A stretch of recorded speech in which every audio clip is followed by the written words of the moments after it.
ได้เซยเนาะ มาเด้อผู้ใดอยากกินซีนหัวกับสาวสุกก็มาได้เด้อทุกคนมื้อนี้สาวสุกได้อาหารซีนหัวอาหารแซ่บๆเลยมาเด้อ FC ทุกคนมากินข้าวนำกันเด้อนี่อันนี้ก็คือเขียดทุกคนอันนี้ก็ซีนหัวมักแตงโม แสดงว่าเพื่อนเจ้ามีมักติโมนะซึ่งนี่เนาะจะพวกมาแถวใด เจ้าชวน แถวส่วนบ่วันนี้มาเยี่ยมมายามเพื่อนกะตอนรับเป็นอย่างดีมีซีนงัวแล้วก็มีเขียดหน้า แม่น อ๋อช่วงนี้ก็คือชาวลาวหลายๆคนได้กินเขียดหน้าเนาะไปซ่อนคืนนี้บ่ แม่น อ๋อไปเยี่ยมมายามสาวใหญ่มานั้นก็ได้เขียดหน้าทุกคนมาทางนี้ก็ได้เขียดหน้าถ้าใครจะกินอาหารก็สุกมาได้เด้อทุกคนชาวลาวพยันหลายทุกคนเลยใจดีและน่ารัก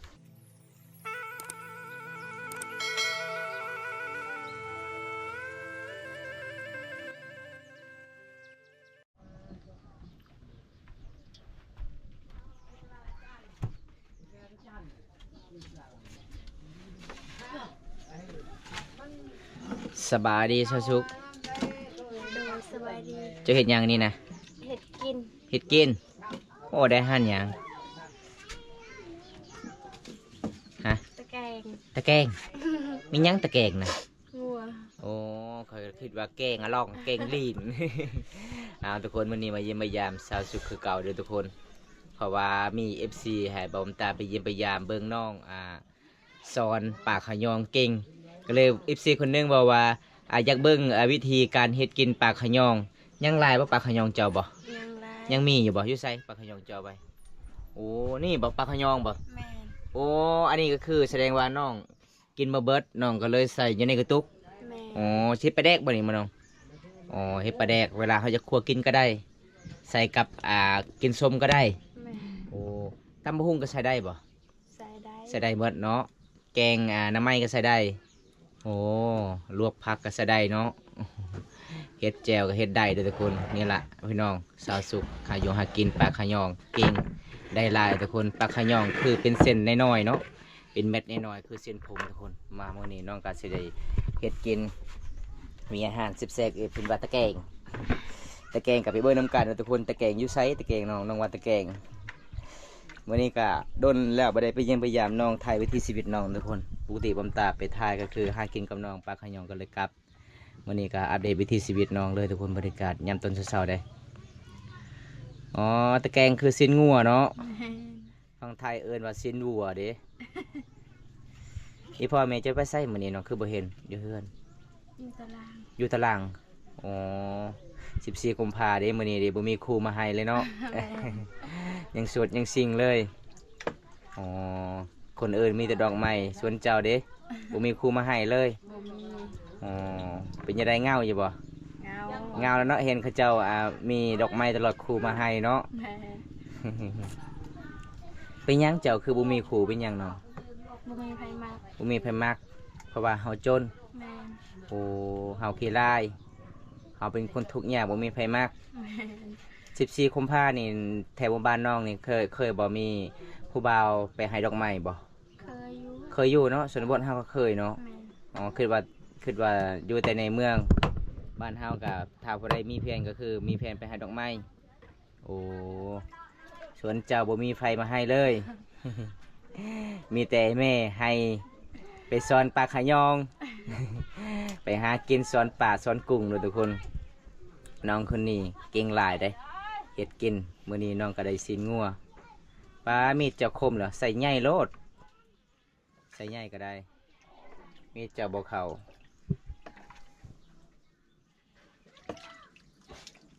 อาการหอนเนาะมื้อนี้เนาะ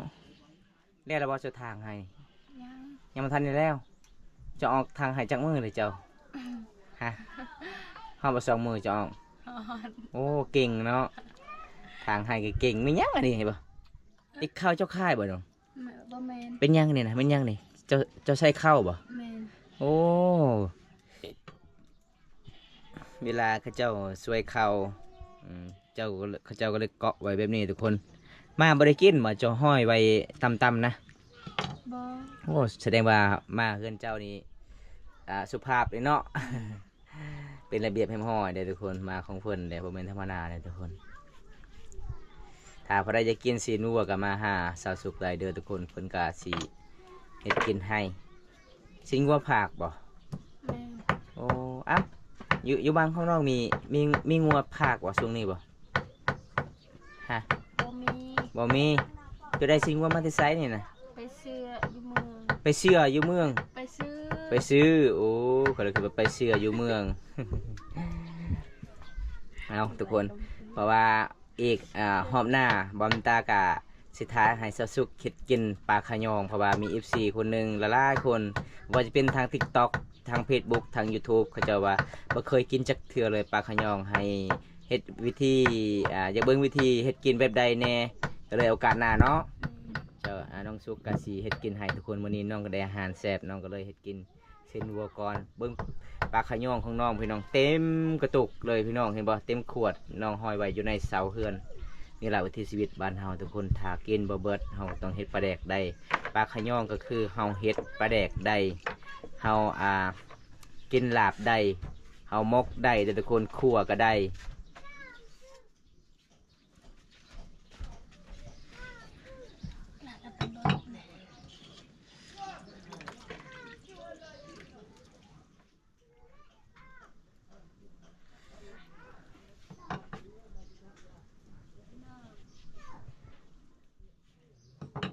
เจ้าเฮ็ดกินนี่เก่งเลยเนาะ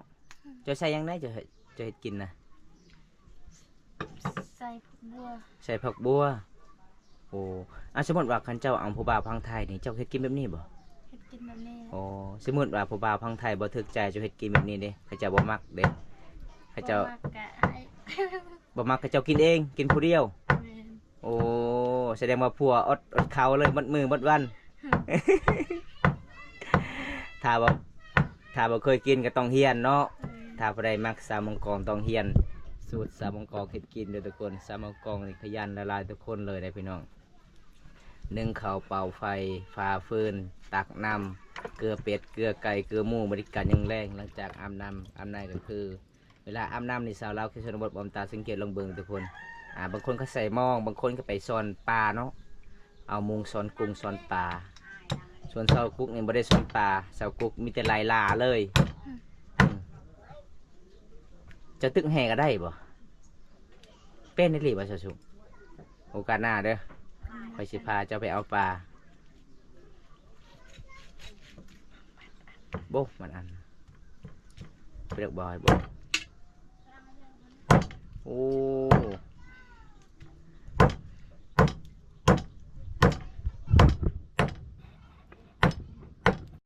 จะใส่ยังให้ส้มน้ำไม่ส้มบ่ บ่ ใส่มะขาม มะขาม โอ้เอาเบิ่งสูตรน้องสาวเพิ่นใส่เพิ่นว่าใส่มะขามแสบหลายนัว เอาผักบัวก่อน เอาผักบัวอีกเอาไปเบิ่งนำกันทุกคนที่ใส่ในผักบัวข้างน้องปลูกไว้โอ้ผักบัวจะปลูกตามบ้านตามซานเฮือนเลยบ่อ๋ออากาศหนาวแห้งหลายเลยพี่น้องมื้อนี้เลยทุกคนเอ้าเขาเจ้าเล่นไปใส่สุกเขาเจ้าไปอาบน้ำบ่อ๋อเป็นตะมวนทุกคนนี่บ่เขาเจ้าไปอาบน้ำบรรยากาศยามตอนเที่ยงในหมู่บ้านนี้ก็คือเขาเจ้าอาบน้ำเซละนองทุกคนหมู่บ้านนี้บ่มีน้ำประปามีแต่น้ำเซละนองแล้วก็เขาเจ้าดำรงชีวิตสอนปลาขะยองมีแต่เซละนองเด้อทุกคนเบิ่งเครื่องของน้องหญ้าคามันสิมุนสิเปื่อยเลยทุกคนเลยกันฮอดหน้าพ้นนี่อยู่บ่ได้เครื่องของน้องทุกคนอยู่ทางพ้นก็จะเป็นภูเขาที่เขาเจ้าเฮ็ดให้เฮ็ดสวนได้หมู่บ้านนี่ก็เป็นหมู่บ้านนอกที่สุดกับตัวเมืองเลยเนี่ยเบิ่งทางใดก็จะเป็นเฮือนศาลบ้านช่องเขาเจ้าบางคนก็มีเฮือนน้อยบางคนก็มีเฮือนใหญ่เขตชนบทส่วนหลายเขาจะปลูกฝักอย่างต่างๆปลูกตามศาลเฮือนฮอนลายเนาะ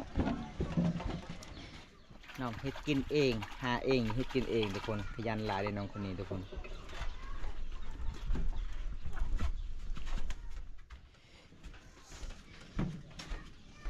ใส่เลยบ่ผักบ่สบายจังน้อย จังน้อย ให้มันสุกก่อน เอ้าจะบ่มีจ้องบ่จะบ่มีจ้องบ่จะฮู้บ่ค่อยว่าจ้องจะฮู้บ่จ้อง บุ้ง บ่ฮู้เลยจับยังอันนั้น บ่วง บ่วงโอ้ยพี่น้องเอ้ยตัวใหญ่กับบ่วงตัวน้อยเด้ ตัวน้อยก็บ่วง ตัวใหญ่คือจองเด้อมื้อหน้าชื่อไว้เด้อตัวน้อยคือบ่วงตัวไม่ตัวแหลมๆหั่น2 อันก็คือไม้ทูเจ้าจะคิดไม้โถมักถั่วบ่แม่นได้2 อันนั่นนะ เพิ่นใส่ใส่เป็นนัว ใส่เป็นนัว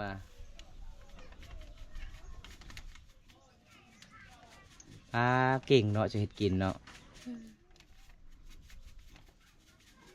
ใส่ลายแซ่บลายบ่โอ้เบิ่งน้องออกแดดน่าจะดำลายเดี๋ยวทุกคนจะเริ่มดำเลยวันนี้ น้องตากแดดตลอดเลยเวลาเจ้าทางให้เจ้าก็นุ่งเสื้อแบบนี้บ่ บ่ อ๋ออันนี้คืออยู่เฮือนเอาฟืนข้างนอกนะเสยหมดเลยเด้อพี่น้องเลยเฮ็ดชนบทชนแรกเขาเจ้าบอลเฮ็ดกินนึ่งข้าวเป่าไฟนี่เขาเจ้าเอา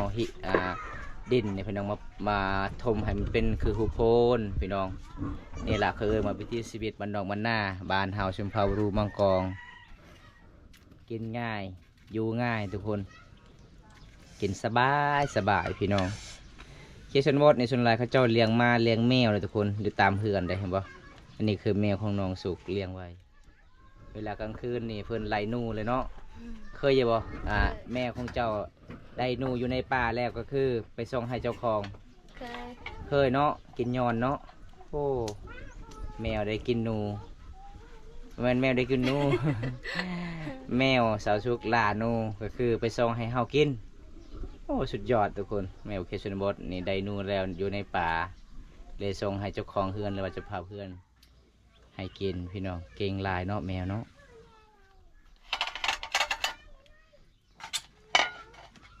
ส่วนลายแมวเจ้าเอามาเฮือนนี่มีนูบ่มีงูก็มีบ่งูบ่ มี งูยังส่วนลายมันเอามา งูอะ งูเขี้ยวโอ้ แมน ตายแล้วหรือว่ายัง ยัง ยัง โอ้เอางูไม่ได้ตอดบ่แมวบ่ บ่ บ่ฮู้เลยฮอดเฮือนฮอดซ่าเลยมันไปส่งฮอดห้องนอนเจ้าหรือว่าจังได แมนห้องนอนค่อย ค่อยเบิ่งคิดว่านู่จะตายว้า งู ค่อยเบิ่งคิดว่านู่แต่สุดท้ายเป็นงู งูใหญ่บ่ งูใหญ่แหละ ปลาเป็นตาญาณเนาะ แม่ แมวเจ้านี่เก่งบ่ได้ญาณงูเลย นูได้จังโตเลยงูนูนะ ลายตัว หลายโตแล้ว ก็คือหลังจากแมวไปส่งก็คือน้องกินหนูบ่ กิน กินเนาะอ๋อบางมื้อก็คือแมวก็เวลามันออกป่าเนี่ยมันได้หนูหลายบ่มื้อนึงมีจักเถื่อหนูเอามาแต่ป่า 2 3 2-3เถื่อแสดงว่าเพื่อนเจ้าได้กินหนูตลอดเลย แม่ เอาพี่น้องหนูเพื่อนสาวสุกแม่นธรรมดาเด้ ซิมลองเบิ่ง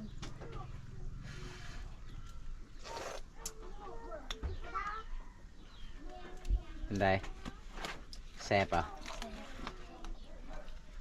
ใส่มะขามต่อ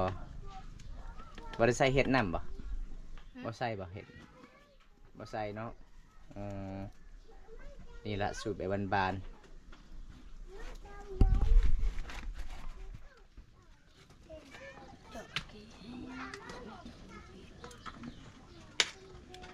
อ๋อคาชิสุกก็คือใส่ผักเลย เวลาจะใส่ผักสุนลายไปเบิ้งเขตชนบทนี่เขาเด็ดเอาด้วยมือเด้บ่มีมีดบ่ มี มีอยู่บ่แต่เคยกินแบบนี้ บัดอยู่ตามอาหารเด็ดบัดนี้ก็กระเด็ดแบบนี้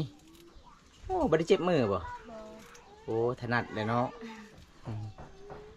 เนาะพี่น้องสาวเราวชนบทต้องเป็นสดๆก็ต้องแบบนี้แหละทุกคนขยันหลายได้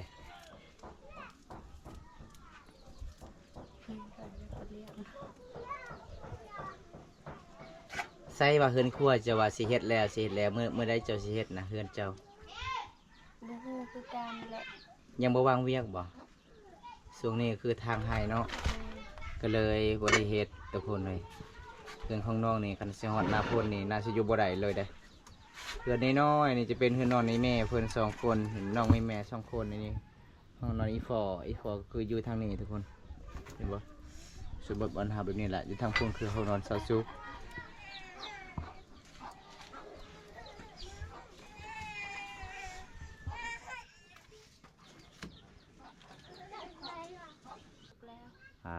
ไว้เนาะสุกเนาะเอาเบิ่งสูตรเพิ่นจับหม้ออย่าเฮ็ดดีๆได้โอ้ยบ่ได้ตะเตะเลยโอ้ได้เซยเนาะ โอ้เป็นตะยานทุกคน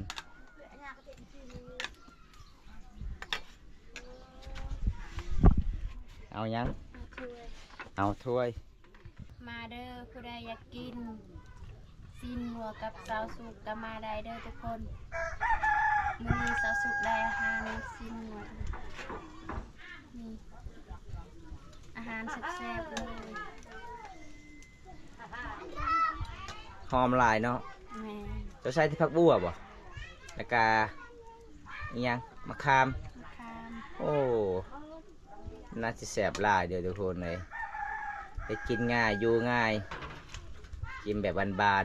ๆกระดูกก็ไม่ได้ตัดเลยกินเลย มาเด้อ FC ทุกคนมากินข้าวนำกันเด้อนี่อันนี้ก็คือเขียดทุกคนอันนี้ก็ซีนวัวมักแตงโม แสดงว่าเพื่อนเจ้ามีมักติงโมนะซึ่งนี่เนาะ แม่ จะปลูกมาแต่แถวใด เจ้าชวน แถวสวนบ่โอ้ขยันเลยเนาะเจ้าเนาะไม่ยั้งเจ้าเก้ายังนั่นนะ คัน ขั้น เอาทุกคนกินข้าวกับสาวสูตรน้ำกันเลยพี่น้องวันนี้มาเยี่ยมมายามเพื่อนกะตอนหับเป็นอย่างดีมีซีนงัวแล้วก็มีเขียดหน้า แม่ อ๋อช่วงนี้ก็คือสาวลาวหลายๆคนได้กินเขียดหน้าเนาะไปซ่อนคืนนี่บ่ แม่ อ๋อไปเยี่ยมมายามสาวใหญ่มานั่นก็ได้เขียดหน้าทุกคนมาทางนี้ก็ได้เขียดหน้าเอากินก่อนเลยเห็นเจ้าเฮียข้าวเฮียน้ำแล้ว นี่เบิ่งผู้สาวกินข้าวทุกคนเป็นตาแสบหลายเลยอาหารบานๆกินแบบสะดวกสบาย กินง่ายอยู่ง่ายเนาะบ้านเฮาเนาะ มา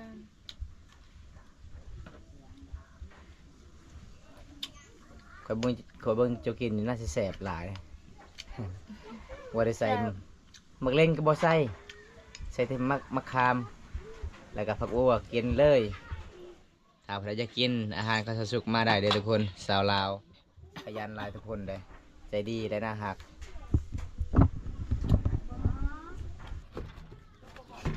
เอาทุกคนหลังจากน้องกินข้าวกินน้ำแล้วน้องก็สิเอาไว้ได้เพราะว่าน้องที่เขาที่น้ำเบิ่งน้องกินแสบกินแผลพี่น้องเลยกินนี่ยังกินเขียดกินมักแตงจนเบิดเอาไว้เลยน้อง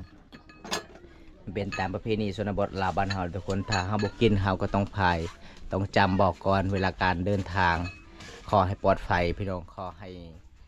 พี่เฮือนพี่ปลาขอให้คุ้มครองทุกคนเห็นบ่อีกแล้วล่ะพี่น้องเขตชนบทสาวลาวเลยแต่ละข้าวเฮือนแต่ละคน